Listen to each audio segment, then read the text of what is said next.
they require a reboot.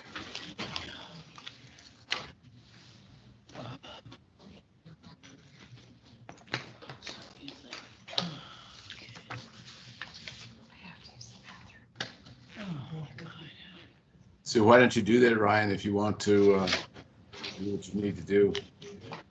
Yeah, I'll put it on my phone until then, but I'll reboot in case you lose me. I'll be right back.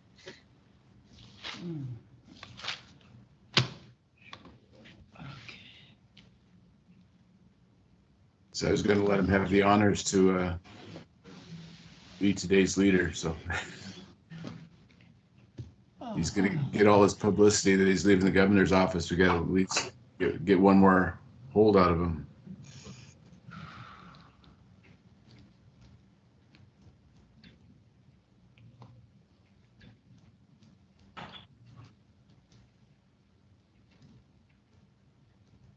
Jen, I have switched to my phone. I can't see everybody who's on, but do we have a quorum from which you can tell?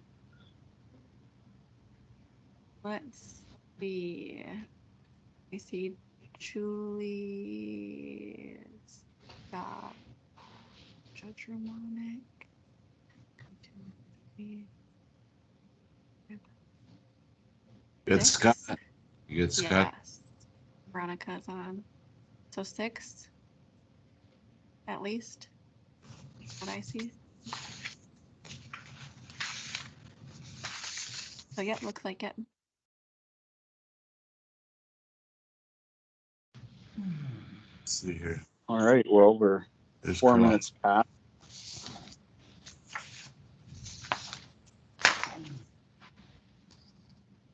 We could just call the meeting to order. Would you want to call the roll then, Janice? That way we have that on the record. Absolutely. Yep. I'm just gonna go down since people kind of shift around with the camera view. I'm gonna go by participants. So let's start with the job service room. Whoever's in there, you want to introduce yourselves? Julie Horntevet's here. Trevor Vanette's here. Thank you. Susan Dingle.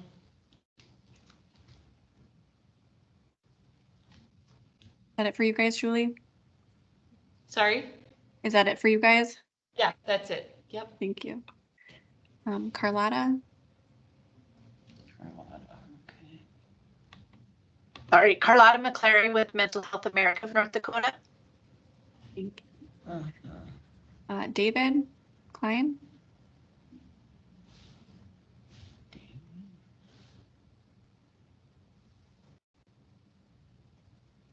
Dave Klein is on the call. We'll just say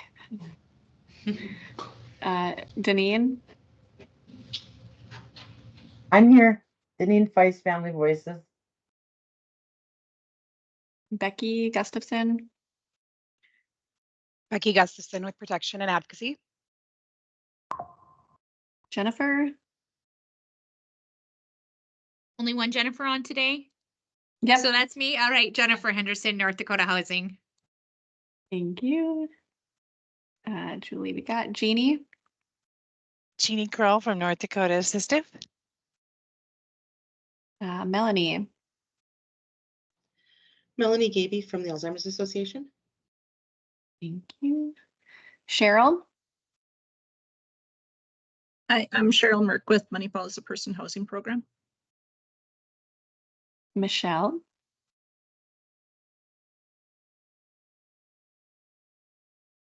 Hi, I'm Michelle Ridds with High Plains Fair Housing Center. Thank you. Ryan. Yep, still here. Yeah. Jake. Jake Ruder with the DHHS Transition Diversion Services Pilot Project. Formerly ADRL. There you go. Judge Ramonic. Judge Ramonic, I'm with the South Central Judicial District, Bismarck area. Thanks. Roxanne.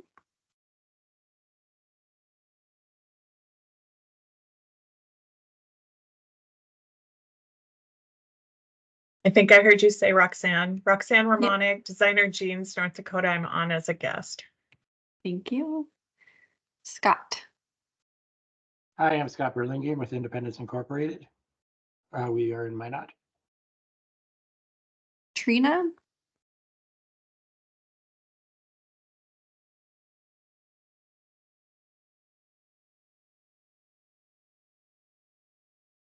Yep.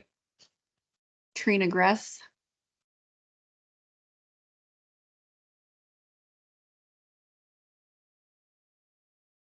Kayla. Hi guys, Kayla Trespass with Money Falls the Person. I'm the program administrator.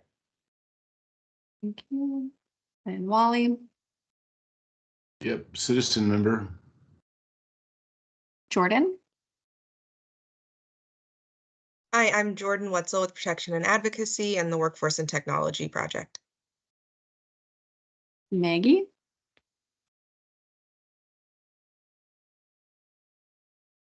Sorry, I'm Maggie Williams here with the Department of Public Instruction, Office of Specially Designed Services. Thank you. And Veronica. Veronica Zietz with Protection and Advocacy Project, and here with me I have our minute taker, Becky Rosenkrantz. And then I'm Jana Johnson, the Olmstead coordinator in Fargo. Did I miss anybody? I think Roxanne's on just to make sure I participate, so. Yeah. Very that true. looks like everyone.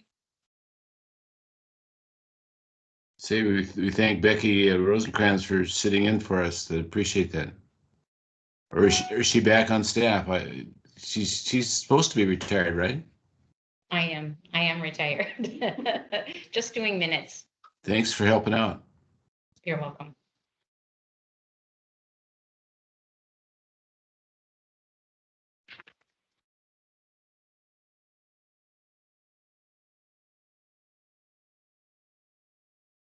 All right. Did we lose Ryan? Nope, he's there. Okay. Did we want to go ahead and get I don't know if I can officially do that for the approval of the agenda.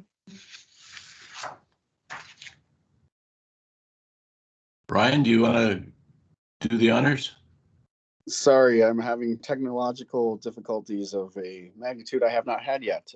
So the phone's not working and the computer is not working. But if I can fill in for you. I don't have the agenda in front of me, but do we have a motion to approve the agenda? Or I believe that's next, I think. We've done the welcome and introductions and approved the agenda. Yeah, that'd be. All right, then how about the minutes? Is there a motion to approve the minutes from last meeting? Mr. Romanek, I'll move to approve the minutes. We have a second. This is Carlotta. I'll second. We have a motion and a second. Any discussion? All in favor, say aye. Aye. Aye. Aye. All opposed, same sign. Minutes are approved. And I apologize. I'm so blind here on the phone. What's the next item?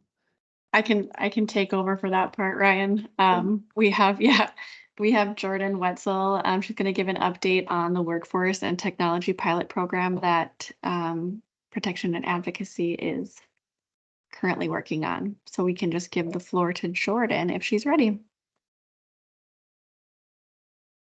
I am ready. I'm just loading up my PowerPoint here. Let me know when you guys can see it. We can see it, Jordan. Okay. Okay, hi everybody. Happy Wednesday. My name is Jordan Wetzel. I'm the project coordinator for the Workforce and Technology Project. So I'm going to be giving you guys an update and just kind of an overview in case anybody hasn't had the chance to hear my presentation yet. So I'm going to be going through a couple different things. So an introduction, overview, providing you guys with some updates. We're going to talk about some new technology that we're hoping to develop and then what our next steps and our goals are. So for our introduction for our project team and our partners, our project team that meets weekly consists of Pam Mack, who's the Director of Advocacy Services, myself as the coordinator, Becky Gustafson as the Disabilities Advocate, and Jana Johnson as, of course, the Olmstead Coordinator. Some of our valued partners, just a list of a couple here: ND Assistive, Warehouse 13. We worked with Ann Carlson, Calix, Money Follows the Person, and NDTDPP, and lots of other great organizations that are really helping us by giving a lot of good input and following along with us. So the current problem that this workforce and technology project is currently attempting to address is the longstanding workforce crisis that's definitely been exacerbated by the COVID-19 pandemic. It has led to closures of some critically needed services, maybe denial of access to community-based services, and as said by the State of America's Direct Support Workforce Crisis in 2022, there is a significant shortage of DSPs, who are considered the frontline workers supporting people with intellectual and developmental disabilities, and it has reached a catastrophic level. A couple facts about the workforce shortage that we're currently facing. More than 8 in 10 respondents in this survey indicated that they had turned away or stopped accepting new referrals due to insignificant staffing. 6 in 10 respondents to this survey indicated that they had discontinued programs or service offerings due to insignificant staffing. 92% of providers indicated that they had experienced difficulties in achieving quality standards due to insufficient staffing. And more than 4 in 10 respondents, about 42%, responded that they offer case management services in addition to long-term services and supports, and that they see a workforce shortage in that as well. So the solution that we are focusing on for this project to address that workforce shortage that we're currently experiencing is assistive technology. So assistive technology is any item, piece of equipment, software, program, or product that is used to increase, maintain, and improve the capabilities of persons with disabilities. AT can be low tech, such as communication boards that can be cut out from fuzzy felt, or high tech, such as computers and softwares. It can be mounting systems, positioning devices, any type of hardware that individual with disabilities may need to improve their independence and maybe decrease their social isolation.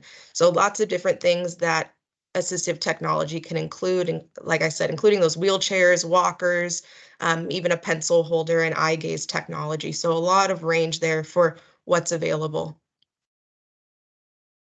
So a quote from the World Health Organization: "Assistive technology is a life changer. It opens the door to education for children with impairments, employment and social interactions for adults living with disabilities, and an independent life of dignity for older persons." So assistive products are generally considered a means to participate in life on an equal footing with others. Without them, those with disabilities may be at risk of isolation, poverty and hunger. They could suffer exclusion, and also really have that separation from their natural supports and their family members. There are currently millions of people who could benefit from assistive technology and possibly aren't necessarily educated in what's available to help them currently. So that is where the Workforce and Technology Project steps in. So in collaboration with all those various partners that we had named before, Protection and Advocacy is spearheading a task force to explore innovative technology practices. With our project, we have a couple of goals in mind. So we would like to research technology-based practices that could create independence and decrease dependence on caregiver needs within the service delivery system. We are establishing our pilot projects with individuals who are willing to explore and establish options to use technology to address those workforce shortage needs and also their own individual needs, increasing their independence and giving them their ability to live in the least restrictive setting. We are researching funding and creating pathways for funding for technology assessments, purchasing of technology, and sustainability is what we're really trying to plan for, researching that funding. We're looking at researching the funding through Medicaid and our current waiver system. And we are also looking to conduct a cost benefit analysis of the use of technology through those pilot projects and the providers that we're working with to analyze the long-term benefits and the barriers of assistive technology, really how it can compare to, say, LSTC, and keeping that individual at the least restrictive setting, and making sure that we can really be clear on those cost benefits of assistive technology.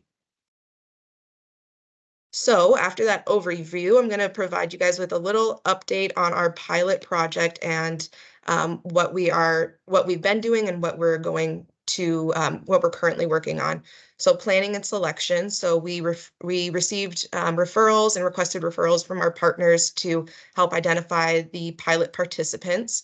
We created a questionnaire and rubric system, selected those participants, and began working with their teams to gather information regarding their AT needs. We are currently assessing their needs in collaboration with North Dakota Assistive and Ann Carlson. They are completing the AT assessments for those 4 candidates that we currently have. And then we are researching and ordering AT. So we are currently, we've secured some funding. P&A, the DD Council, and DHHS will be pooling ARPA monies together for the pilot projects.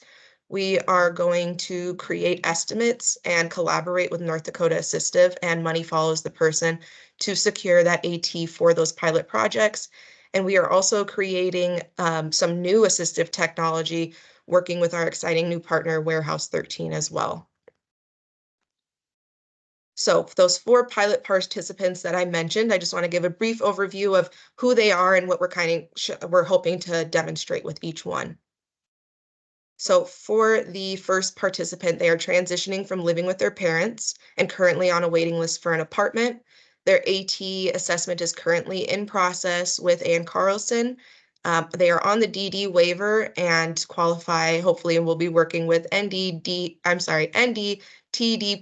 I'm still trying to get that name down since the change.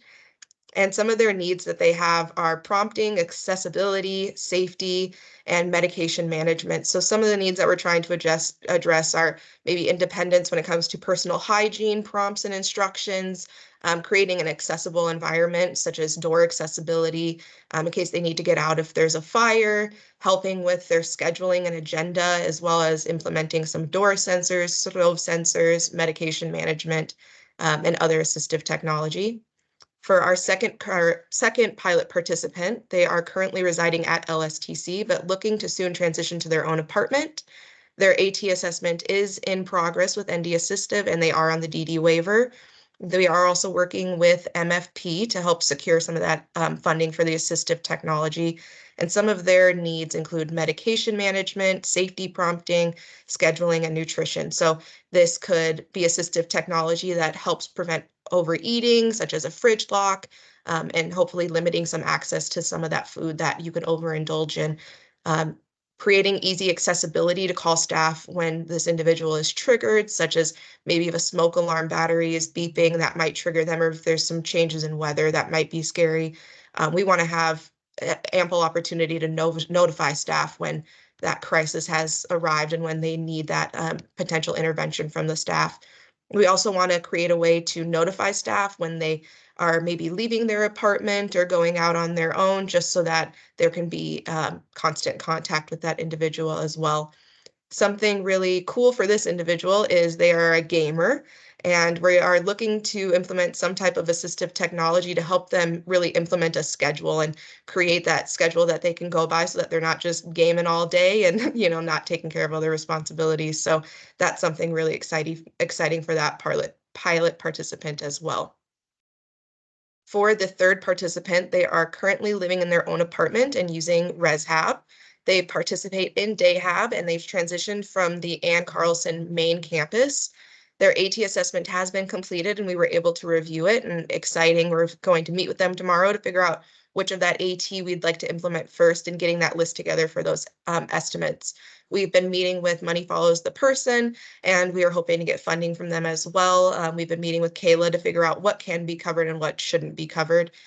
And some of their needs include mobility, communication, accessibility, and medical. So we will be implementing call buttons, motion sensors, maybe some voice activated accessibility for some devices that are around him.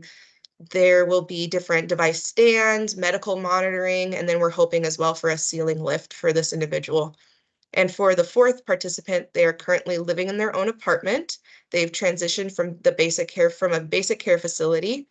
Their AT assessment is in progress with ND Assistive, or actually I believe it's completed at this point. So just moving right along with those AT assessments. This participant is a little different from our other ones, and they are more on the behavioral health side of our service delivery system. So we intend to use that 1915I services and Community Connect, as well as ND, TD, PP. And some of their needs that they have include mental health and medication management. So we are really looking to implement some assistive technology for them.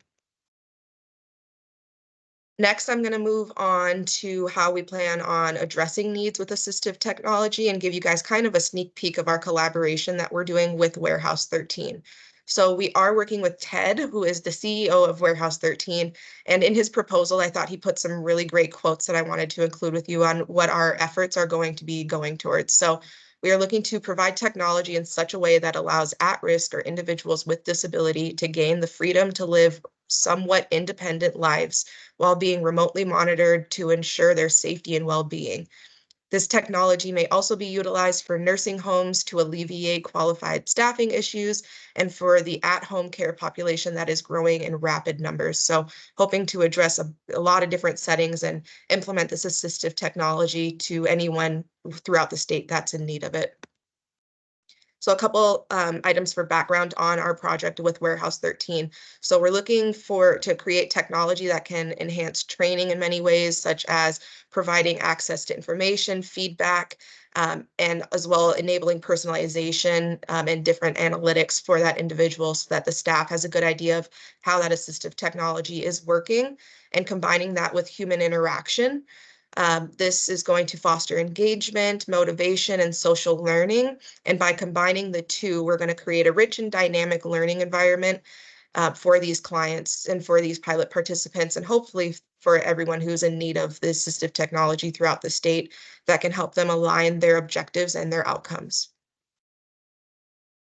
A couple project goals that we have for this project with Warehouse 13 is to not only create the assistive technology, but also provide a lot of other solutions for each need for the client, providing a landing page or some type of cloud-based system, which Ted is currently working on to gather all of that information and have it in a spot where it can really be useful, not only for our project, but for the caregivers as well.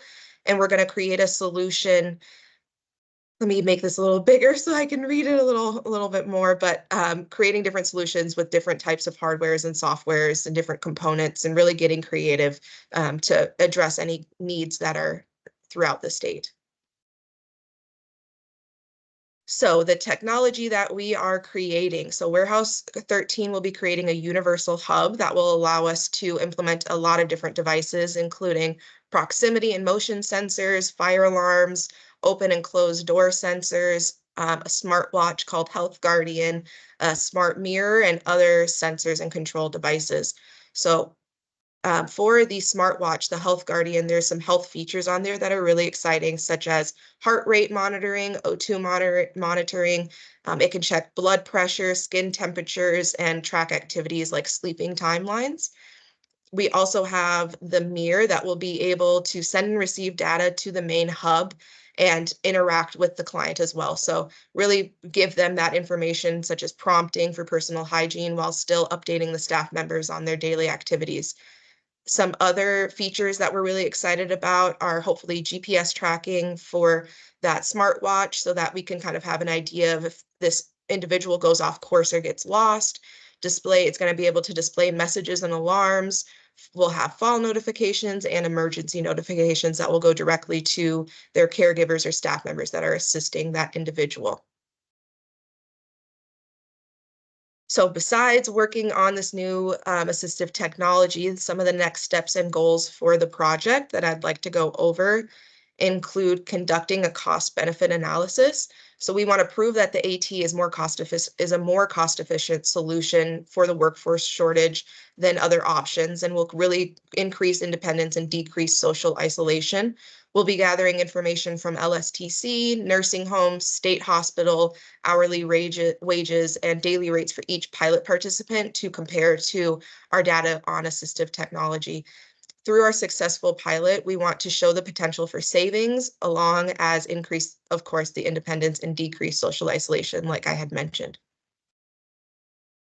Another goal for the project is determining pathways for funding, which I touched on a little bit earlier, but we are currently working with DHHS to determine what changes are needed in our current waiver system.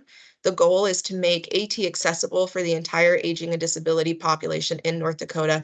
So the project will explore and develop new pathways for funding for this assistive technology, along with the assessments that are needed to implement this technology, and hopefully all the other things that will go along with it. And the last goal that I wanted to touch on is just really improving the individual's quality of life. So we at Protection and Advocacy in this Workforce and Technology project really want to increase not only the individual's lives and the pilots, but also reach it out to everybody in the state. So we want to improve the quality of life for individuals in all of North Dakota. We are going to be using this assistive technology and through fostering collaborations, we are hopefully going to be able to make a change that is effective throughout the state's service delivery system and really emphasizes the need for assistive technology to combat that workforce and technology kind of crisis that we're currently facing. So that is all I have to present on. Is there any questions for me?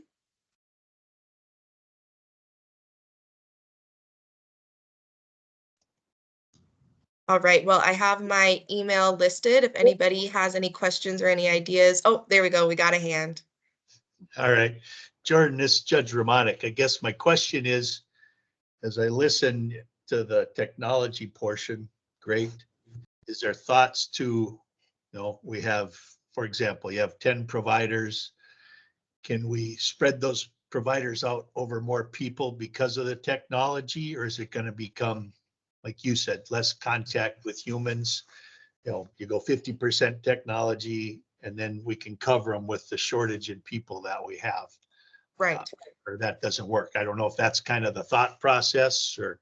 Yeah, so what the goal is for this project is to introduce assistive technology in a way that reallocates staff. So in a way that helps out those current staff members that we have, and using assistive technology in the ways that we can so that they can really focus on maybe some of the more important tasks. So maybe they don't need to help that individual brush their teeth in the morning and instead can help someone else with something else. So we're really focusing on reallocating that staff and ensuring that we can really spread them out as much as possible. So through the use of assistive technology, hopefully helping out those caregivers. Okay, thanks. Yeah. So, yeah, Julianne, go ahead. I was just going to add to another goal is also just choice for the person. By having technology, you may not have to have a staff with you all the time, which takes some of that burden off the staffing challenge, but also gives a person more choice in their life for when they want to be alone and can be alone, and having that opportunity too. So I think it's important to keep that in mind too, that it's about the person's choice and independence too. Absolutely. Yeah. And as Ted mentioned, just really giving them that that bit of dignity that they have in making their own choices, and being able to implement what assistive technology that they'd like and reallocate those staff members themselves. So thank you very much, Julie. Carlotta has her hand up. So I was going to say that my son is using some technology right now. We started it when he moved into his own apartment.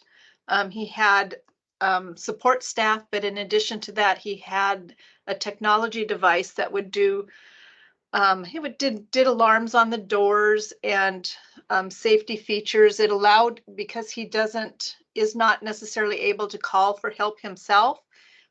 When an alarm would go off, they would make the calls for him. They would also cue him, like an example would be smoke detector would go off because he burned his toast. And so asking him what was going on, they came on when it asked him what's going on, and he said, I burned my toast. And so then they're cueing him, okay, you first need to unplug the toaster. And so, and then they were helping him through that process. I mean, you know, so it could be simple like that, or it could be letting them know when somebody is coming into his house. They have alarms on the doors, etc. Right now, Garrett has been without actual staff for over a year, and the only support he has is the electronic support, in addition to what our family can provide. And I tell you right now that that is such a huge relief to have something in place for his safety. There are a lot of people out there that don't have staff because they've been given their 30-day notices from DD providers. And so I think this is going to be, I mean, hopefully we can still get staff in because it's not a replacement for that, but you know, at least we have something. So as a teenager, he did not want somebody sleeping over at his house as a young adult. And so that gave him that ability to be able to do that. So I'm a real advocate of being able to do some additional services. Yeah, thank you, Carlotta. And that's exactly what we're trying to really implement, is giving everybody who throughout the state that option of living independently and really implementing that assistive technology in a way that benefits them. And each individual is going to look a little bit different, but just like Carlotta said, it can make such an impact, and we are really hoping to really make a difference on the service delivery system. See, this looks to me, Jordan, like it shifts to technology. You know, it's exciting in that regard, but you're going to have a staff of technology support too, aren't you? People that are an Absolutely. office Yeah, full. and through that cloud-based services with TED and Warehouse 13, they do have a support staffs that would be available to help, and they'd be able to remotely monitor the systems, help with any tech support. And then, of course, we have those emergency alerts and different alerts that can go to the staff members as well. And usually those staff members might even be nearby, but just giving them the option to not have to be there all the time is really what we're looking to do. So there will be different supports available while the assistive technology is implemented.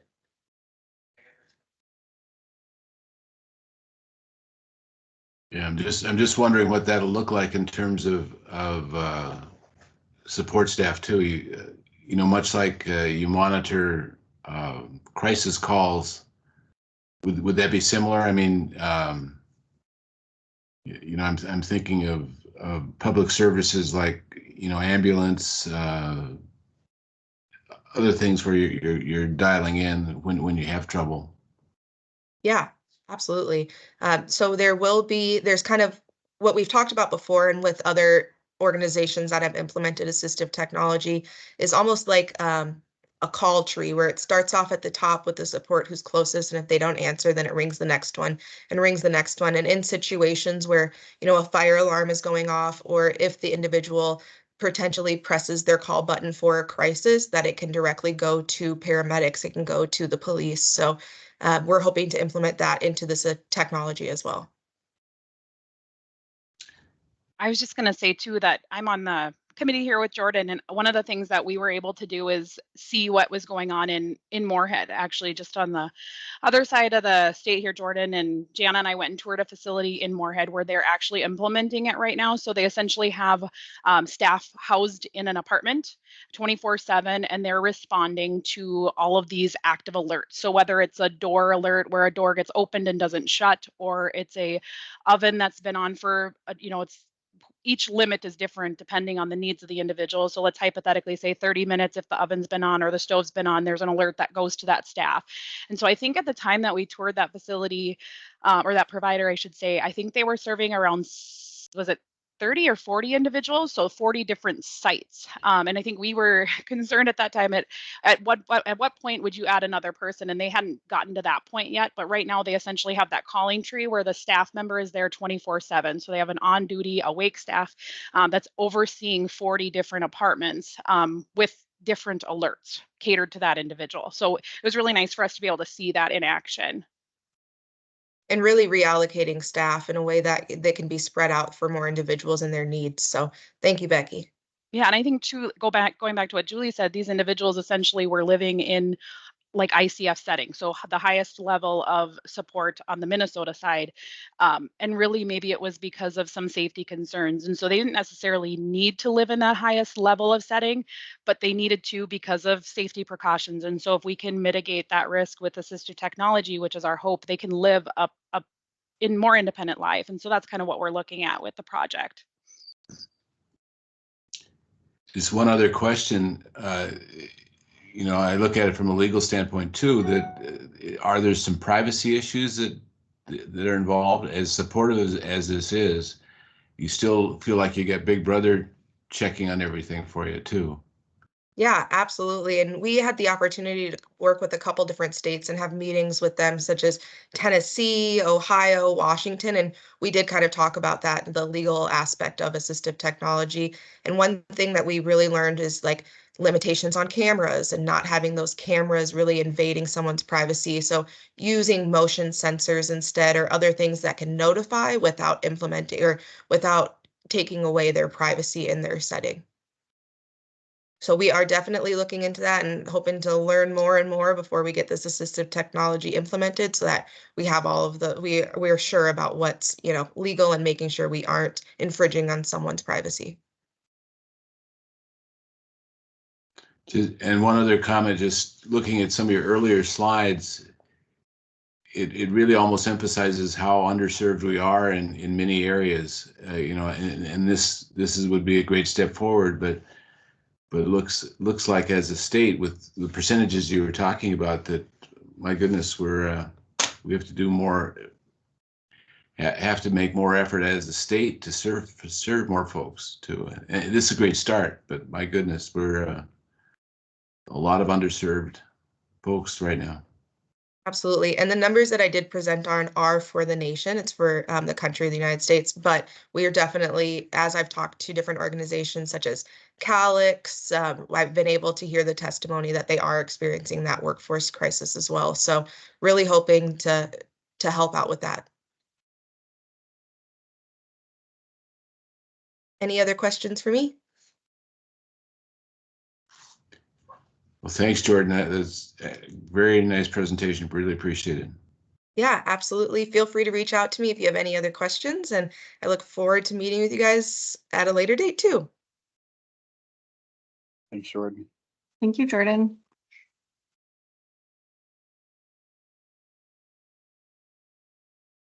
If you want to go ahead, Jana, you can Sure.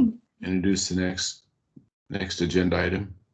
Yeah, so I invited a few people from various housing positions to come in and talk about some barriers that they've been experiencing within housing.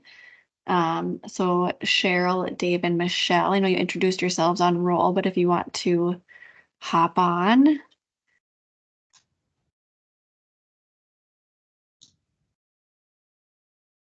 And I just kind of wanted this to be an open discussion. I really don't have anything formal planned, but what really sparked this was the article I saw in the Tribune with Cheryl and David and Josh from AARP. But just talking about things that you're seeing, and then I hear it through MFP as well, but just some of the things that I think that we should be aware of on the Olmstead Commission with people with disabilities that are facing when looking for housing. Whoever wants to kick it off, just go right ahead. I didn't see the article, so why don't you guys start and talk about the article, and then I can kind of jump in a little bit with what we see here at High Plains Fair Housing Center. Well, I'll let you go first, Dave. And No, Cheryl, you go first. You're main on that one. So okay. I'll let you do that. Actually, the article was a couple months ago, and it talked about some of the barriers, people not being able to afford housing, the lack of accessibility, different things like that. And so I thought I'd just give you a quick overview of what our staff does. We have 17 housing facilitators throughout the state, and they help assist with filling out housing applications. They work closely with the housing authorities for rental assistance. And some of the barriers that they work on is back rent, previous evictions, criminal background. That's a new one for us, but we've got some of our staff working to have warrants dismissed or deal with the warrants, so they don't have open warrants when they're applying for housing. And we provide an educational series every Tuesday for landlords and service providers with different topics. And I think a lot of the referrals that we are getting, they have multiple barriers, and it may be the current criminal charges, previous evictions, unable to apply for a voucher because of current criminal charges, felonies, and things like that. And then another one is some of the landlords are not in my backyard. And so they're making it very difficult for people that we work with to find housing. And one of them that we've had yesterday, they're asking for 2.5 times the rent in income. Well, 99% of the people that we work with would never be able to have 2.5 times the income, or the income for that rent. So one of them, the rent was $815 and his Social Security is $934, I believe. And so we asked for a reasonable accommodation yesterday and it was granted today. But those are barriers. If somebody doesn't have a housing facilitator working with them, they're just in a bad situation because they don't have anybody advocating for them. And then another major barrier is the lack of accessible units. And we could move people much quicker if we had a larger supply of accessible units. And so I'll start with there and then I'll let you guys jump in and talk about what you guys see.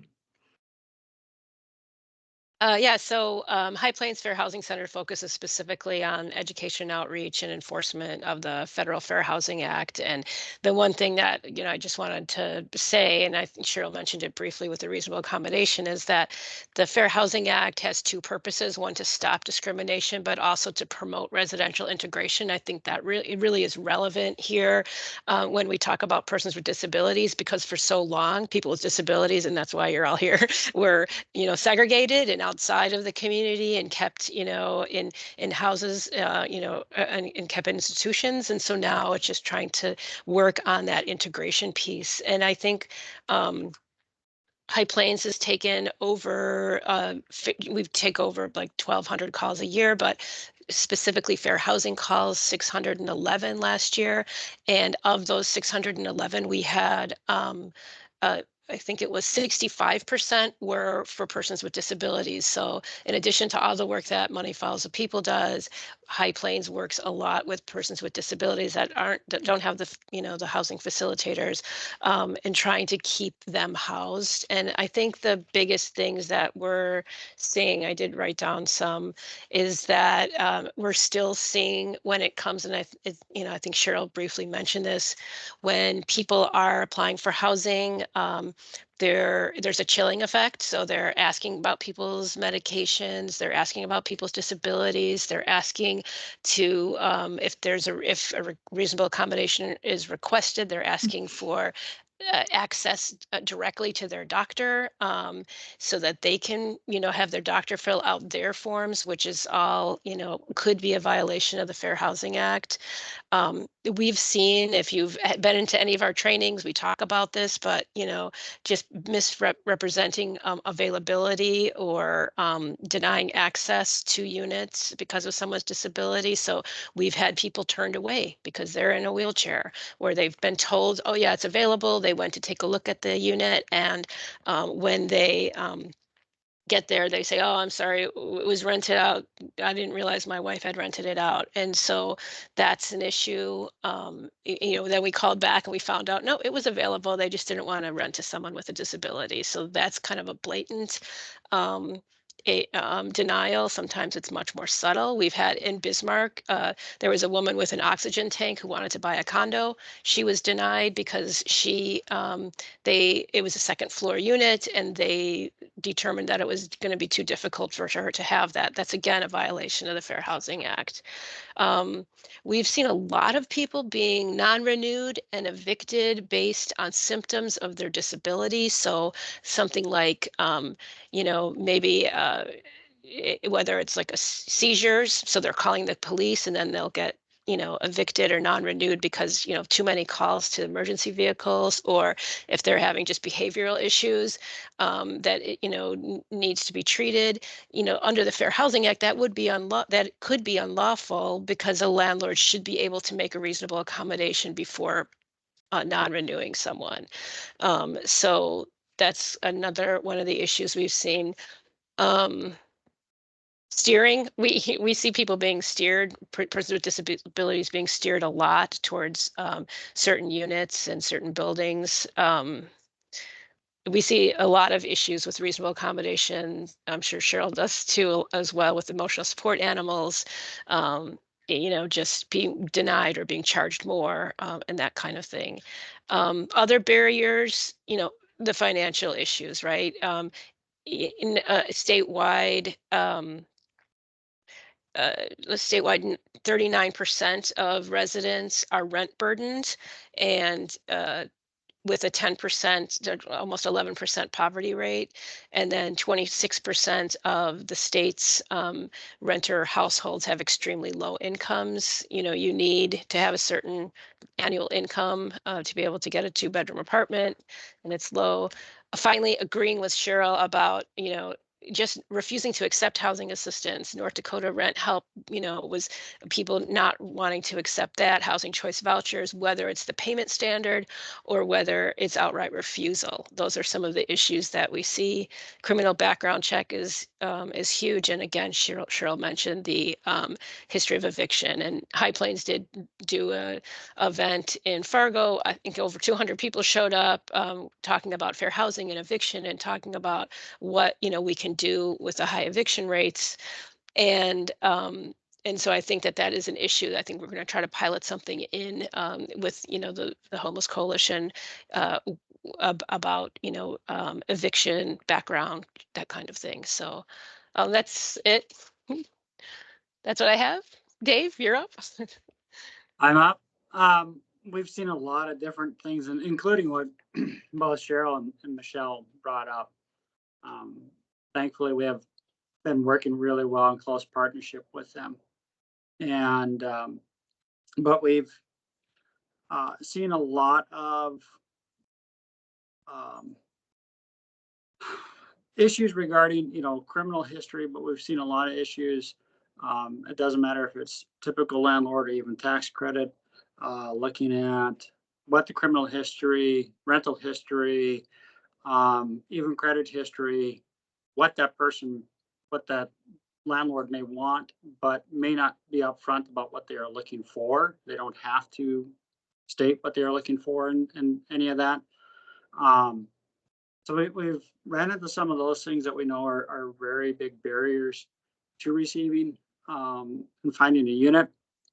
We do always explain to people too that some of the things that we deal with, which are federal funds, are very limited, and they are a federal program. So we have a lot of rules and regulations that we have to follow to HUD, and they write that specific, or they have us write it specific to our areas that must follow through HUD fair housing and a whole lot of other regulations.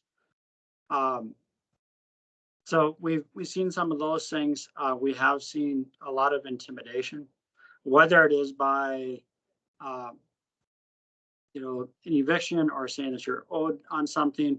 We have seen landlords texting clients threatening to evict them because they made too much noise, or they just don't want that person, rather than go through the actually file an end of lease or whatever else.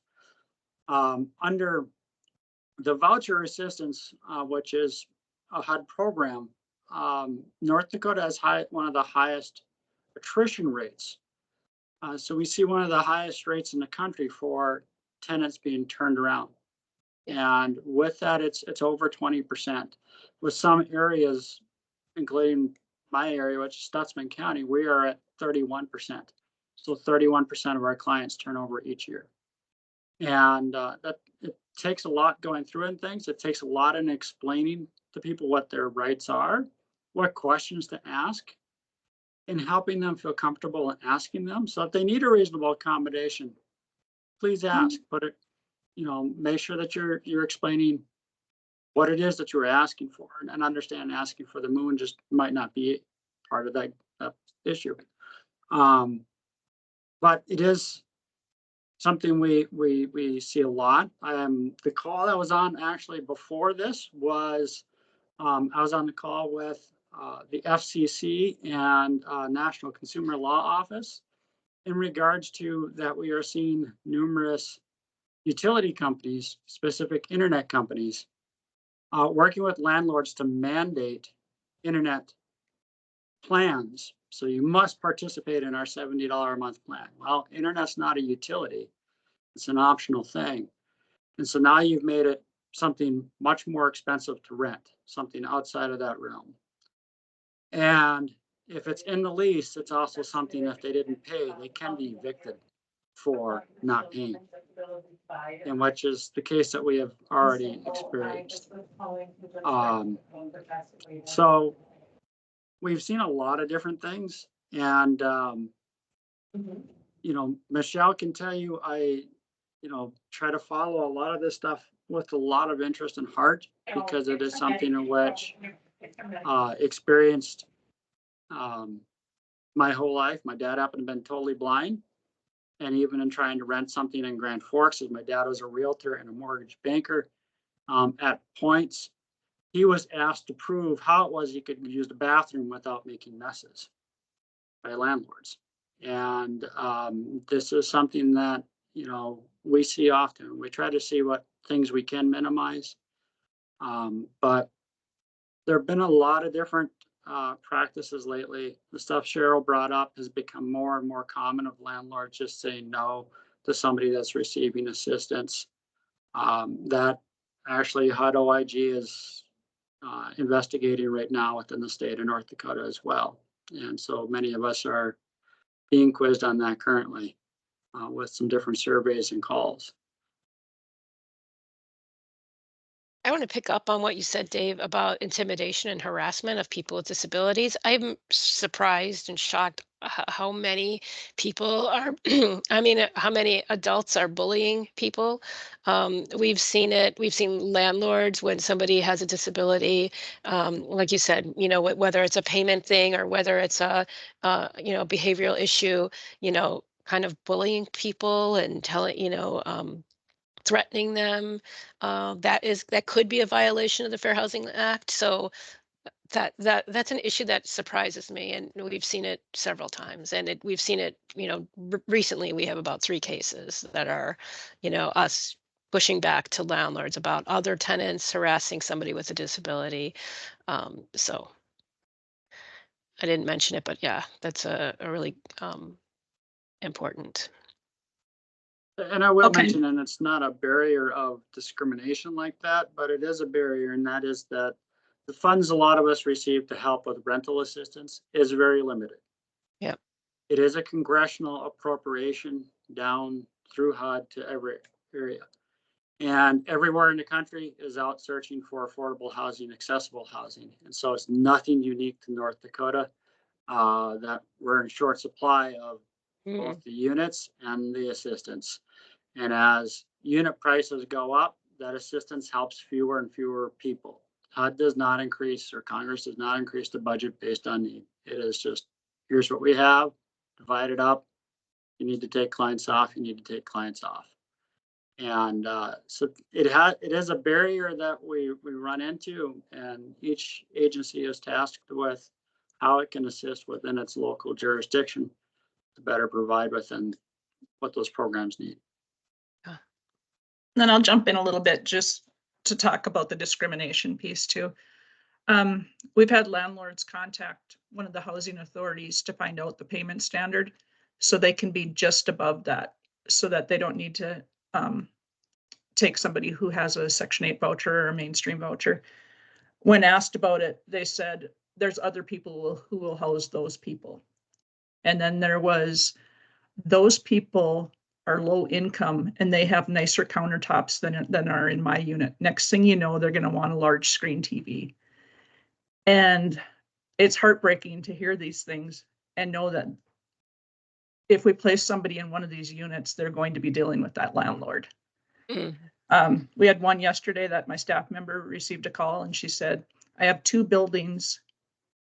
Can I make one of them for service animals and emotional support animals? Because they already ruined the floors in there. And I don't want to ruin the floors in my other building. And I was thinking, just because a person has a service animal or an emotional support animal doesn't mean that they deserve worse, you know, put them in with the ruined floors then, you know.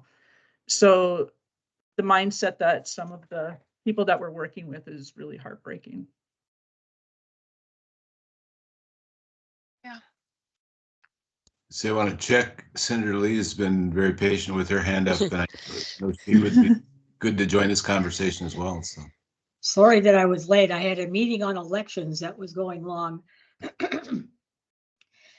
Anyway, and I'm not trying to be the Wicked Witch of the West here, but all I'm hearing you talk about is being punitive to property owners. And having been in some long part of my previous life an owner of rental property, I also know that when somebody ruins the carpets, they have to be replaced. When somebody is making noise that disrupts other people in the building, sometimes they have to be asked to keep that noise down.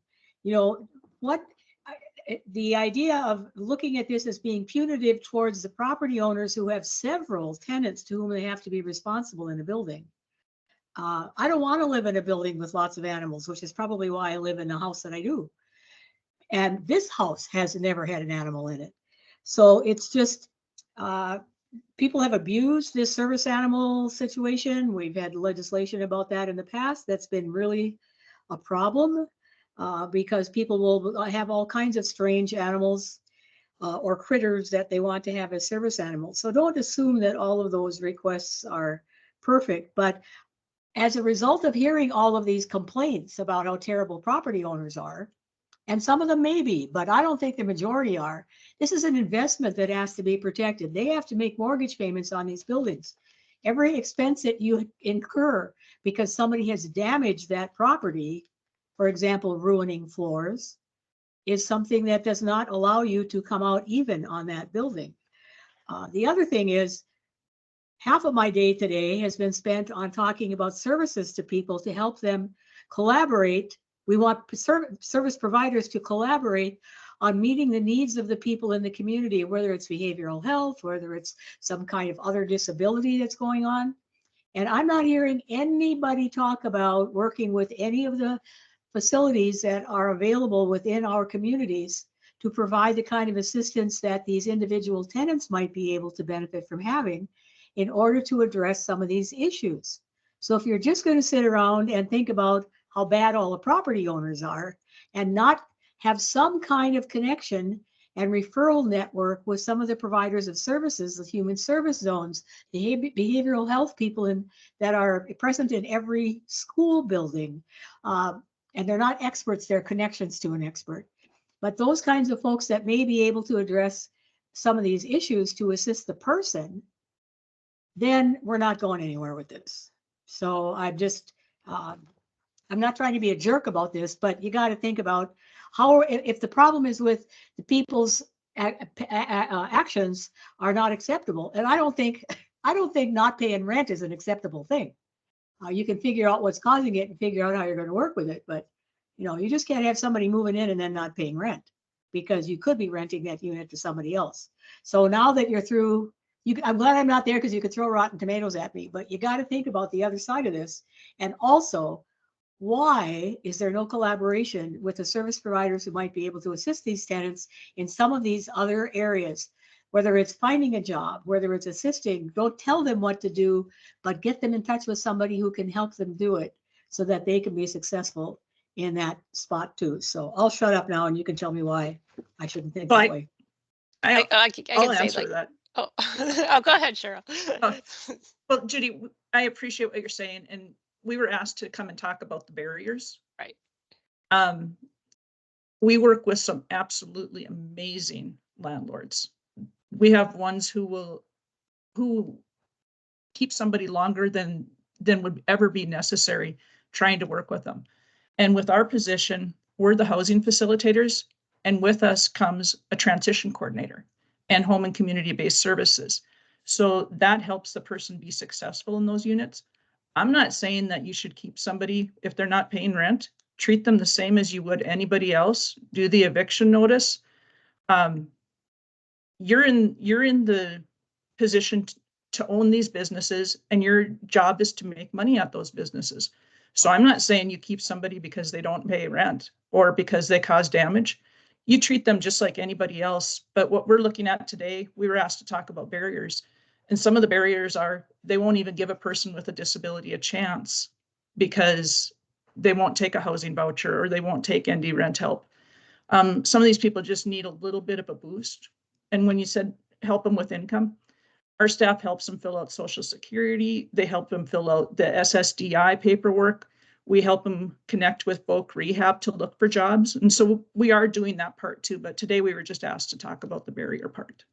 Well, and you may be the exception also, but I still don't hear that. And so because you're doing those other services, but I didn't hear anybody else saying, and because this person had a problem with this issue, X, whatever, I called the Human Services Zone to see if they might be able to offer some help with a behavioral issue, or I contacted them about any number of things that can be done, or the Human Service Center in that area. So there are also other partners that could, that's what I spent the morning talking with other people about here. How are we going to collaborate better in making sure that whoever the experts are in one area are holding hands with the people who are experts in another area, but not trying to do it all themselves. You shouldn't have to do it all yourself either. But I think there's a way to be enhancing the collaboration that we might have among the various parties involved in this. I get it. I know what you're talking about, but I also think it's important that we be, have a meeting one day, invite those people in, have them tell you what they can do that can help you. Put on a pot of coffee and nobody goes to the bathroom till you've heard from everybody who's got a word to say, You'll find out that maybe there are some partnerships there, informal, that might be very useful, because there are out there things that will help you as well, and will certainly help the people who are looking for a nice place to live. So that's what the ultimate goal is here. Well, I appreciate the good quality of this discussion. We've got a lot of raised hands that I want to make sure everybody gets their opportunity to. And Michelle, I think you've got the first hand there. So. Right. I just wanted to kind of echo what Cheryl said, that we were asked to talk about barriers. We have a ton of stories that we can talk about, success stories of connecting with landlords and connecting with people. It's impossible for us to do this work alone, right? Because there are needs out there, and there are experts in other fields. So I just want to say that we were asked to talk about barriers. Next time we can come and we can talk about all the collaborations and connections that we made that were successful. That would be great. Yep, happy to do it. Yeah, I think our job though as a commission is to address the barriers. And it's nice to hear the success stories and how people work together. But we also, our job is to probably, if there is a barrier, try to figure out how to address that. So, Kayla, you've been good about being patient with your hand up too. So. Well, and I was just going to mention that on the MFP side, we also try to mitigate some of those barriers and develop different programs such as opening doors and different things like that. So I think it's helpful for me to hear all the feedback from both sides. And I would agree. We have fabulous landlords that really want to work with us. I've had a landlord, when I'm paying a back rent, say, actually, take this much back. I don't need that, and use it to help somebody else. So I do agree it starts with partnerships. So we're always open to educate people about our program as well in regards to Money Follows the Person. So Judy, if you have better connections to get involved with those people, we would welcome them to come to our table in our meetings as well. Call the Human Services Zone in your area. It's easy.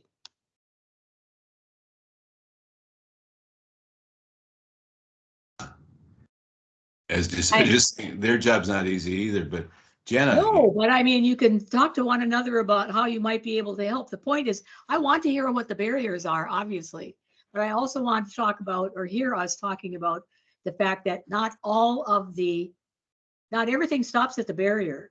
And how can we open the gate with the help of some other places? Because there are some behaviors that really are hard for other people to live with next door. There are some things that are damaging to the apartments that are going to be an issue, and we have to address those kinds of things. We know that inflation has done terrible things to the cost of building housing, and so every piece of material is so much more expensive than it used to be, and it's really creating hardships everywhere in trying to build affordable housing, or even converting, in some cases, housing so that there are fewer challenges for somebody with a disability. So it's not an easy question, and we've got lots of people who care about this. So let's just figure out how we can share the burden. Just, yeah, quickly, I just wanted to add, like, I put the agenda together. I asked them, as you know, to talk about the barriers, because I think it's important as a commission, if we're going to try to come up with solutions and solve some of these problems, that we first have to be aware of them. I know that all of the folks on the call today work with the Human Service Center. They don't always accept the folks that need the most help, and that's going to be another agenda item. So I think that it is important to hear successes and barriers. We don't have perfect systems, and that's why we are a commission. And the human service zones are not the same as the human service centers. There are 8 human service centers in the state. There are human services zone, I think it's 19 in the state. And Burley Morton is a city county human service zone. Fargo Cass is. Grand Forks and Minot are one city, one county. The rest of the state has multiple counties involved in a human services zone in order to be able to make sure that there are services available in some specialty areas for a larger area. So the human service zone is handled through the county. The Human Service Center is going to be through, in Bismarck, the Burley County Human Service Center. And they're not the same. Right. The human service centers is how you get mental health support. So in behavioral health access. That's the safety net, yes. Yes. So that's what I'm trying to bring to light, is that those services for the people with the highest needs aren't always available. So my point in this agenda topic today was to bring light to that and see how we can address that as a commission. Well, we're blessed to have Senator Lee on our commission too, because you're my argument against term limits, because how the amount of work you've done with human services over your tenure is amazing, and not something that can be done in 2 terms. Well, pardon me for that, digressing a little bit, but we're glad to have that response back. Jennifer, I need you to address you as well. You've been patient with us. Thank you. Jennifer Henderson. I'm with North Dakota Housing Finance Agency. I just wanted to address a couple areas here and maybe suggest to the council to consider taking a look at a couple things. So number one, through our partnership with Money Follows the Person, we utilized Medicaid rebalancing dollars to create a landlord risk mitigation program, which can provide up to $2,000 for lost rent or excessive damages for a landlord who's willing to take a risk on somebody who has rental barriers, such as criminal conviction, past evictions, damages, etc.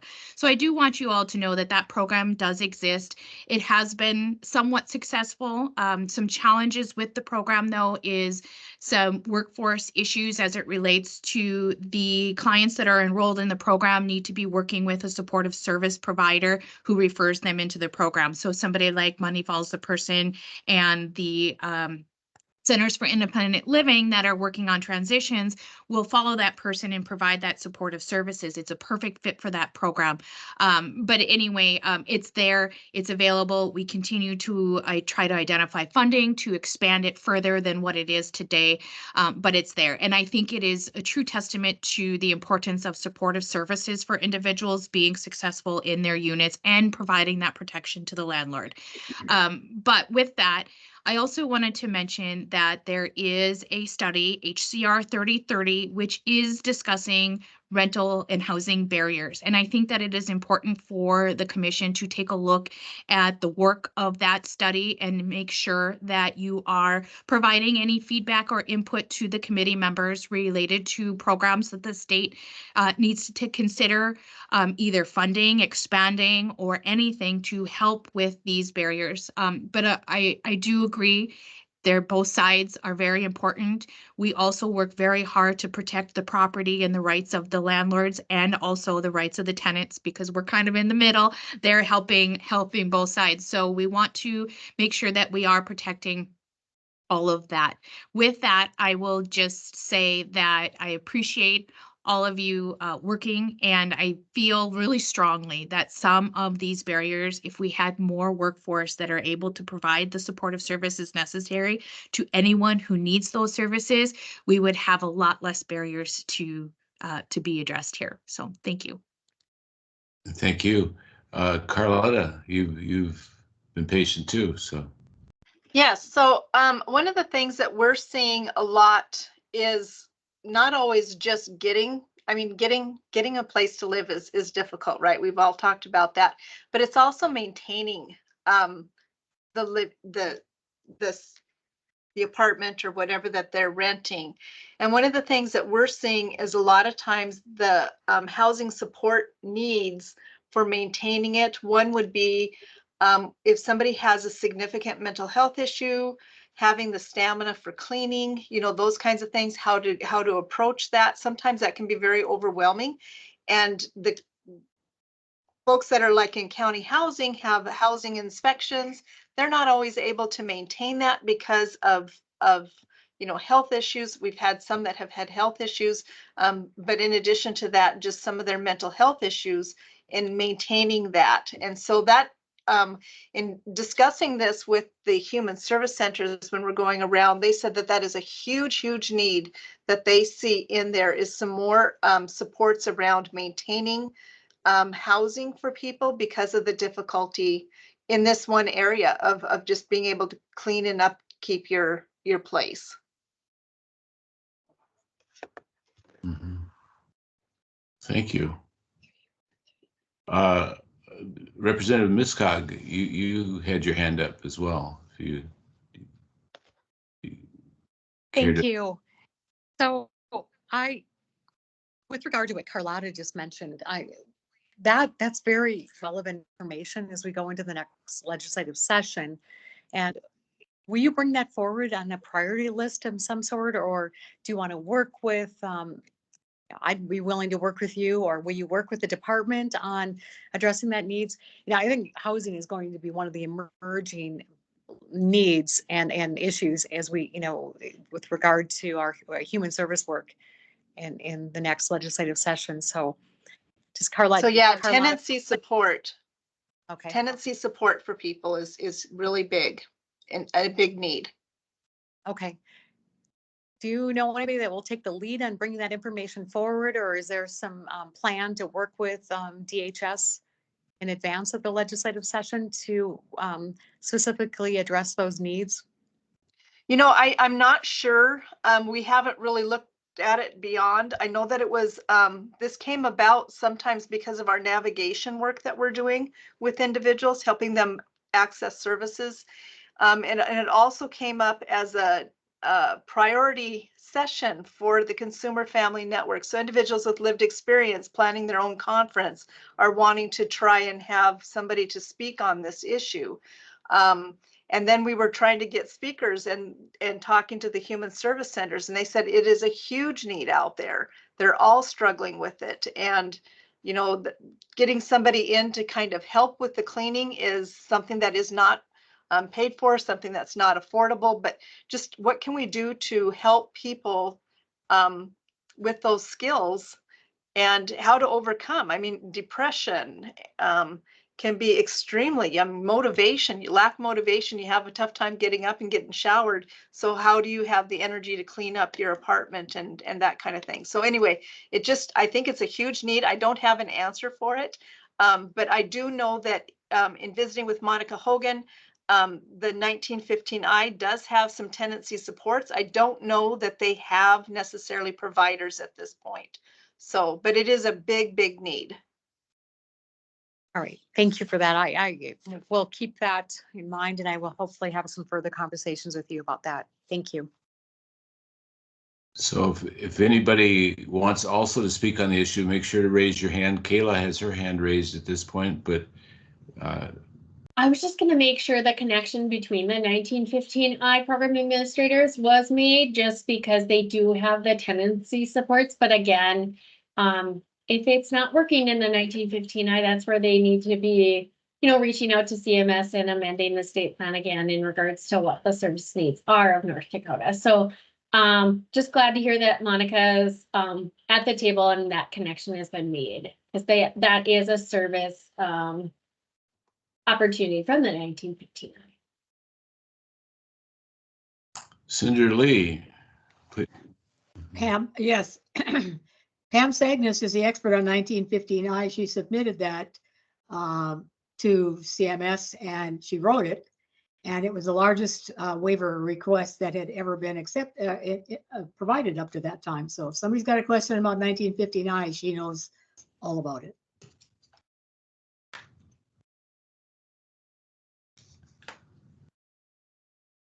Well, this has been a very invigorating conversation. Has this brought up other ideas for those who are participating? I'm glad to keep the floor open. We've got some time. Veronica, do you have any things you'd like to add in this discussion? I mean to put you on the spot, but I just thought there might be something you'd be interested in. Hey, guess what? I'm on the spot now. No, I mean, I appreciated what our speakers had to share with us. I think it's good for us to hear about challenges that our population is facing. I appreciate Representative Mitskog's comments, because it's kind of a little bit more solution focused. So I would just wonder for Cheryl or Michelle or David, if you guys have other things, like, the barriers, do you have like bright ideas as far as things like we as a commission could do to help mitigate some of those barriers or make things better?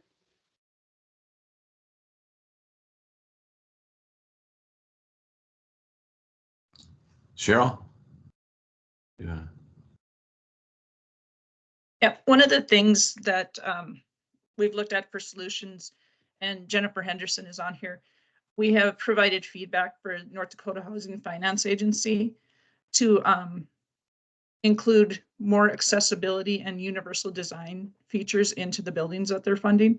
And they have been absolutely amazing to work with. They've included it on the point system so that people who are including universal design accessibility features do get points in the funding. And then to go back to what Carletta said, we've had probably 3 or 4 people who faced eviction in the last couple of months because of hoarding or their units not being clean. We have worked with the landlords. Jake and Kayla have been able to help us out with getting somebody in to clean the unit that one time. And then the landlords come in and do monthly inspections as part of a negotiation. And so people have been able to stay in their units with those supports of cleaning. And so Carletta is right on. There needs to be more of that out there. Yeah, I think I know Fargo has been Minneapolis has done that zoning where it's it's like open zoning so that we can have mixed more multi family units and single family together, and that way it'll help kind of relieve that pressure on housing, because especially in places like Fargo, there's just we just have so little accessible affordable housing available. So that's one of the issues that I definitely would address. Kayla, the floor is yours. I'm on fire today.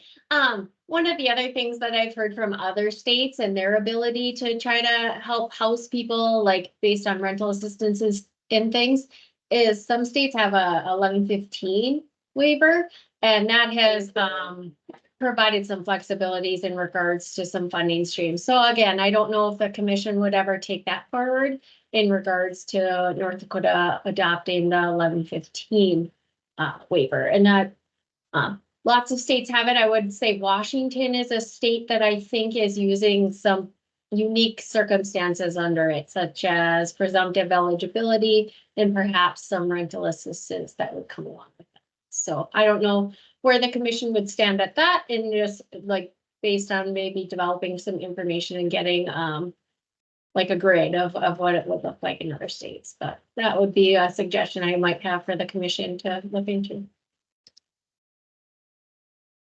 Appreciate that. I think I'm so glad that we're recording this, because there's an awful lot of issues that have emerged from our discussion here that need further consideration too. Jana,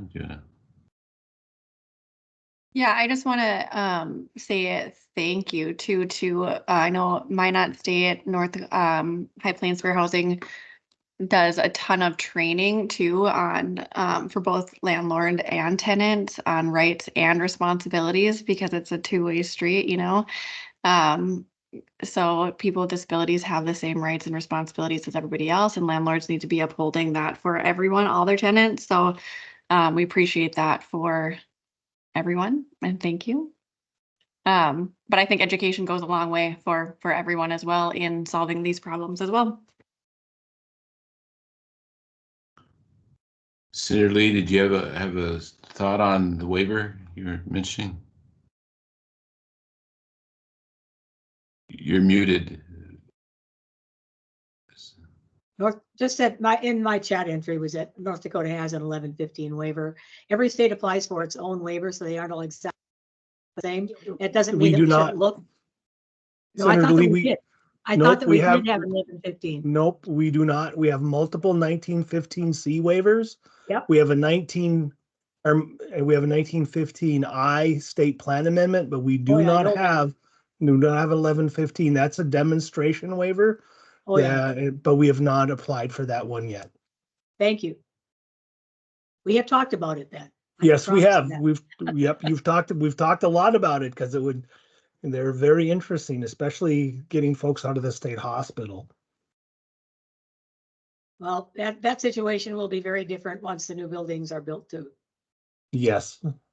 And I think that the transformation of the regional centers into clinics and the actual going back to providing services at the Human Service Center versus what we've evolved into now will make a profound difference in our ability to meet the needs of folks with a behavioral health service. And I know, Pam and I know that the larger group with the legislative body is working really hard on that, but that conversion to clinics is, I think, going to be a game changer for us. We'll be maybe back where we used to be in providing actual services through those centers. Met yesterday and today about that, and the two that are up and running are very eager to be able to expand with their plans into their communities, and that's Fargo and Minot. And there will be two more that will be put up now that will be set up. We would love to have done all 8 at the same time, but that would just have been impossible logistically to manage. So we'd rather do it right and slower. Quick, cheap, and good. You get 2 out of 3. So they're determining now what the next 2 ought to be, and we will see how that moves forward. But yeah, the conversion to, I just want to say that CCBHCs, I'd have to think about what the acronym is for, and I'm all fussy about acronyms as a rule. But they're going to be much better service providers. Absolutely. They will. Absolutely, Senator Lee. Julie, do you have some thought on that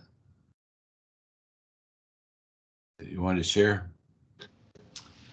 No, I was just making a note about the educating transition age youth on their rights and responsibilities, what Veronica put in the chat. I think that's just a really good idea. Okay. Well, the floor is open for any other thoughts. Yeah, please. Wally, this is Veronica.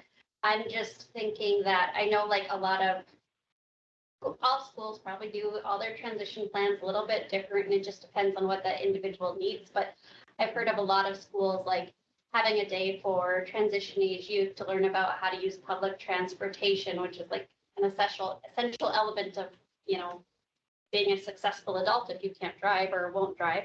And so I just wonder, well, what about housing? Are we really informing people on how to be independent and what their responsibility is? I mean, I know like we put things out there to the public for people, but I think it'd be interesting to see about incorporating that more comprehensively. And maybe that's something that we could talk about with the State Rehab Council, because I know they do focus a lot on secondary transition, and that seems like it would be a good fit. So as soon as if somebody's moving out of mom and dad's house and going to be out on their own, they learn, you know, how things work and what they need to do and what their rights are, and, you know, how to communicate appropriately, what services are available, those types of things, so that maybe we never get in these positions where people are struggling with stable housing. Thank you. Carlotta, you're next in line. So talking about transition age youth, a lot of the kids that have mental health needs in our schools are not really getting the independent living skills as part of their transition planning. And a lot of times that has to do with the schedule during the day. So a lot of these kids are out in the general curriculum, and there really isn't enough time for them to get that independent living that is necessary. And so I think that, I don't know how that gets resolved, but I think that we really do need to look at more of the independent living needs for those kids that also have the mental health needs. Thank you. David, you're next in line. So just the kind of comment on some of that, it is something Great Plains Housing Authority, we were awarded a status by HUD called Moving to Work.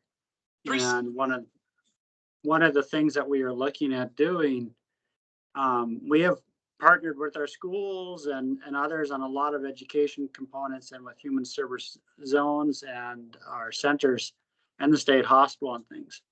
And when we're working with the schools, it is trying to make sure that, you know, some of them have those life skills. How can we help them upskill, understand, you know, customer service, those things, what is involved with their paycheck when they look at it, what is involved when they're signing a lease. So they understand that they are signing a legal contract. So we're putting forth and trying and developing a lot more education components that we can go out with the 4 counties that we directly serve underneath this status, and help people be able to be much more successful and be, you know, give them that leap up that might bring them to long-term, you know, stability. But also, you know, leading them to those other supports. And a lot of times those supports can be very different. Even within our own zone office, there's different supports at Barnes County than there is in Stutzman County. And so when we've asked questions about what things are different, what can we add here that we don't cover there, because I don't cover Barnes County.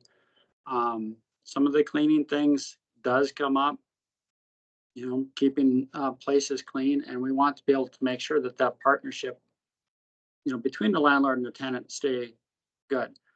But the other one that I can tell you that I've had a couple of brief discussions with our local legislators on, it's not it can be a rental thing and it can be an ownership thing, is the number of issues with squatting that has come up within, you know, across the country as well. And some of those issues and how we can work through a legal process that is probably better, but also trying to help, you know, get the landlords and the owners, help them be whole, and then whatever other resolutions need to be done with those families instead of just kicking them to another community. Thank you. Got a few notes in the chat. Cheryl, I think you mentioned Minot has an independent living fair. Anything else you want to mention on that? I think Scott is on the call. The Center for Independent Living is the one who organizes that, and it has all types of agencies throughout the city and the area waiting for young people to come up and talk to them about what they can provide. Oh, I see Scott just popped up. Yeah, if you don't mind, I'll jump in line and just kind of give a little more detail. So we are independent living fair has been going on for 14 years now.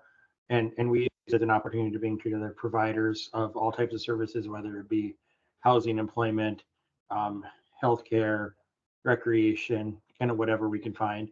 And we bring it in, and we do have, anybody can come to that, obviously adults as well, but we also have a mechanism of that we work with local schools also, and they have a kind of a sub-segment also that they can come in and add that event work on some independent living skills, whereas also having the opportunity to kind of interact with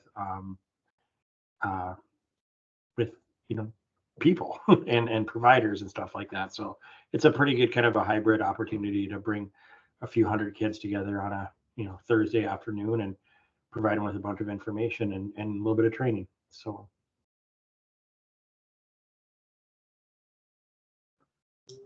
Thanks, Scott. David, you're tagged back in. I'll clear that out. Sorry about that. Oh.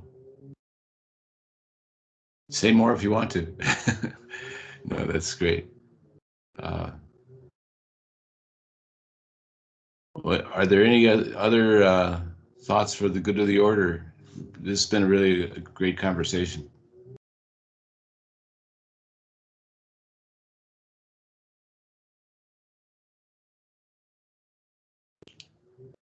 Anything, Jana, you want to follow up on? No, I'm fine. Thank you for joining us, Cheryl, Michelle, and Dave. Appreciate it. Yeah, we certainly appreciate the great conversation you brought to us. So just probably too many issues for us to address in a couple hours here, but certainly something for us to look forward to addressing going forward. So anything else, Senator Lee, that you'd like to comment on? You've had a big day. No. Gone from healthcare to elections to Olmstead since early this morning. So time for a cup of coffee, probably. Okay. We have probably we'll conclude the panel discussion then, but our next agenda item is ourselves, what we're going to do with our term limits. As a fairly... Wally, before we get there, I saw Representative Mitskog put her hand up. Oh, sure. Oh, thank you. I appreciate it. I just wanted to, before the others depart, if there are really ideas, things that we can work on in the next session to address the issues that we just discussed, I really would welcome that as a member of the Human Service Appropriations Committee that funds a lot of these programs and services. So please reach out at any time. I welcome input. Thank you. Yeah, thank you. And if there's anyone else that I may have missed, please sign in right now. I've been trying to manage the hands up, and I appreciate that so many hands came up. So.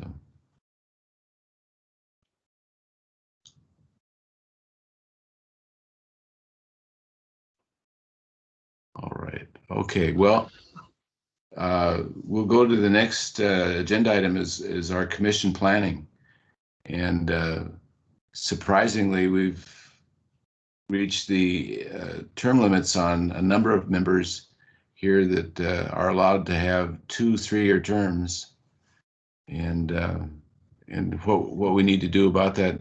Maybe Janet, if you've got some an overview of where we are on that and what's being discussed. And I know, Ryan, you said you had some things that you could report to us on too. So you want to go ahead and take care of that agenda item, or begin. Ryan, did you want to kick that off, or? Sure, I'd be happy to. Yeah, as Wally mentioned, the way the commission was originally set up was there would be 2 3-year terms anticipated in the executive order, and we have now come essentially fully to the end of those terms. For some reason, Carlotta's must have been the first one. And so technically her term expired on, I believe, the 31st of March in our system at least. And then I believe Representative Mitskog's of like what I'd call the original members, or the people that are terming out this year. Representative Mitskog's is in December, and everyone else is kind of between June and December. The way the governor's office interprets and operates our commissions and boards is until a successor has been appointed, you're still part of the board. So Carlotta, you're not out of the woods yet. You're still here. But otherwise, I believe Veronica and I are the only two who would be eligible for reappointment at this point. And since I'm leaving the governor's office next month, I guess that would just leave Veronica in some ways as being the lone member of the board. But the plan is not to do that at all. The plan is we're going to issue, for lack of a better term, a series of cleanup executive orders here is our goal here in the governor's office. And the Olmstead Commission would be one of those quote unquote cleanups where we'd be redefining the terms. So that way we are not faced with a situation where the entire commission would be coming off at once. And then we're leaving an entirely new commission with a lot of ground to cover. So that's the intent right now. I don't have a date for you as to when that will happen. I can tell you, since my last day in the office is June 17th, I would sure like to see this done before June 17th. That having been said, this certainly will be done before the next Olmstead Commission meeting. So that way everybody's, we've got some terms, and we're looking at doing some staggering of terms. And then once that executive order is promulgated, our office will likely be reaching out to certain members as well to see, for example, I don't want to put them on the spot, but Judge Harmonic, I know there's some interplay between, the governor, I think, takes the recommendation from the Supreme Court for your position. Our legislative members, similar deal there. Do we want to keep you on for another 3-year terms? How those things go. So we'll be reaching out to have those conversations there. But definitely, at the same time, if you have identified people who would be good replacements, feel free to forward those names to myself, to Jana, to Wally, and we'll definitely look at those as options as well. So it never hurts to have new perspectives as well. That's kind of the update from the governor's office on this. But yeah, I don't know, Jana, if you have anything from the operational day-to-day perspective. No, not really. Just June was coming up quick, and I didn't know what the plan was. And I know we've talked about it a couple other times, but just making sure people were kind of having it in their mind and thinking about who their successor might be. I know we had talked about kind of coaching people, if that's the right word, to apply and through that process. But looks like Veronica has her hand up. Yeah, go ahead, Veronica. I was just wondering, is the governor's office still seeking applicants for the citizen member? Like, do you need us to help encourage people to do that? Do you have some viable applicants that you're ready to move on? I know that we are encouraging some people as well from the governor's side on that citizen position. But definitely feel free to direct people to our application process. And yeah, we look at everybody as they come in and just take it on a case-by-case basis. So I know we still have an open citizen spot, I believe, right now. And Wally's term comes to an end here at June. And I guess, Wally, you're probably one of those people we'll have a conversation with as well, as to the extent to which you would like to be reappointed. And so I don't know if we'll be looking at 2 citizen members then in that circumstance.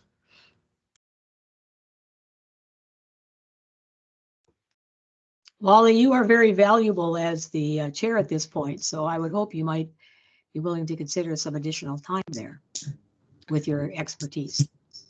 Well, it's kind of you. I'd be glad to visit with Jana Ryan in the coming weeks here, just to see how we can do that. I certainly want to have a transitional situation where we don't lose all the experience that we have on this commission that's taken a while to gain. So just want to be sure. And I think everybody should, those who are on that term limited issue should address if you want an additional term or additional time while we do this transition. You I don't think anyone has to commit to today, but if you want to directly send a note to Jana, Ryan, and myself, that would be good. Yeah. I have the next 2 weeks where I'm available for those kind of discussions.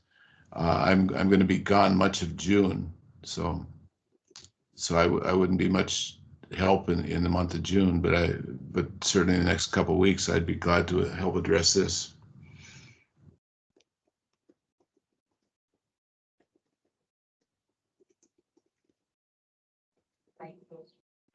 I thought we'd done such a good job of schooling Ryan that as the chair.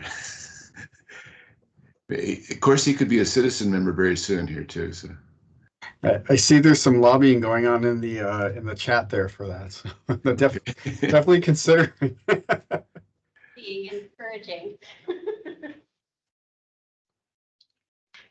Well, we have a few negotiations that we can work on, but maybe we can set up that meeting. But if commission members will just kind of weigh in on their own individual notion, obviously we would like to keep the good experience that we have on the commission, but we want to be respectful for how the governor is doing his executive orders. I mean, if there is a situation with term limits that he wants to make sure are taken care of, we'll try to accord that as well. And I should mention too, to kind of one of the things we're talking about in order to try and head this off is maybe doing some staggered terms as well. So, maybe there is a 1 year or a 2 year appointments that are kind of serving, for lack of a better term, as an interim. So that way there is more of a rotation. So it's not everybody coming up on June 30th of every 3 years. And then that also, frankly, gives the next governor an opportunity to put some people on as well, if they so choose. So.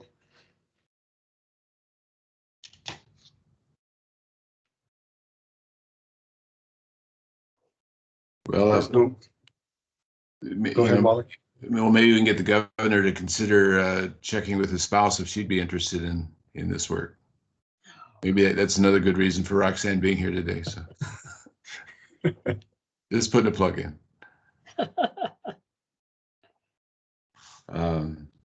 All right. Well, anybody else have any thoughts on that issue of? I appreciate Ryan's potential solution here and that we can work on. When is our next meeting, Jen? Have we scheduled that on the calendar? Because this may be something. Yeah, August 8th, I believe. Okay. Because it would be nice to have had this addressed, as soon as we can, certainly prior to Ryan's departure. But we may have to call a special meeting just to put the plan in. August 14th is the next one. Okay. Put the plans into effect. Yeah, so everyone feel free to check in with us on that and on what your intentions would be.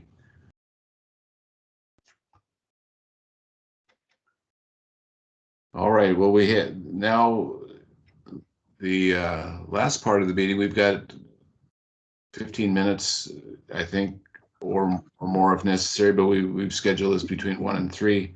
We have the public comment time, and I'd open the floor for any public comment, and thank all of you who've been with us through the last couple hours.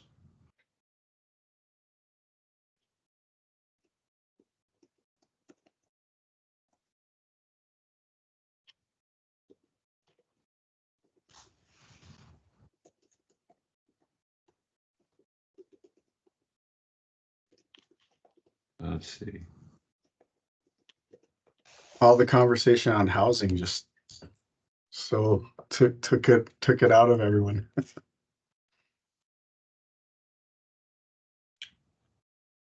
Well, I think that was a very valuable conversation. I don't know if we've ever had such a vigorous conversation on an issue, so it was well worthwhile.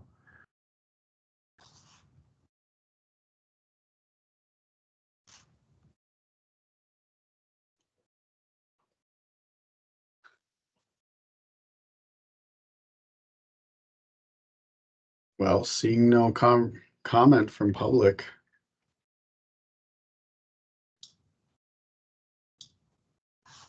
We'll just adjourn until our next meeting.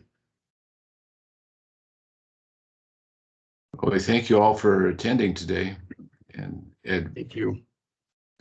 Bruce has put his hand up. Not tech. I think he was waving goodbye. Well, okay, we'll take that as a signal.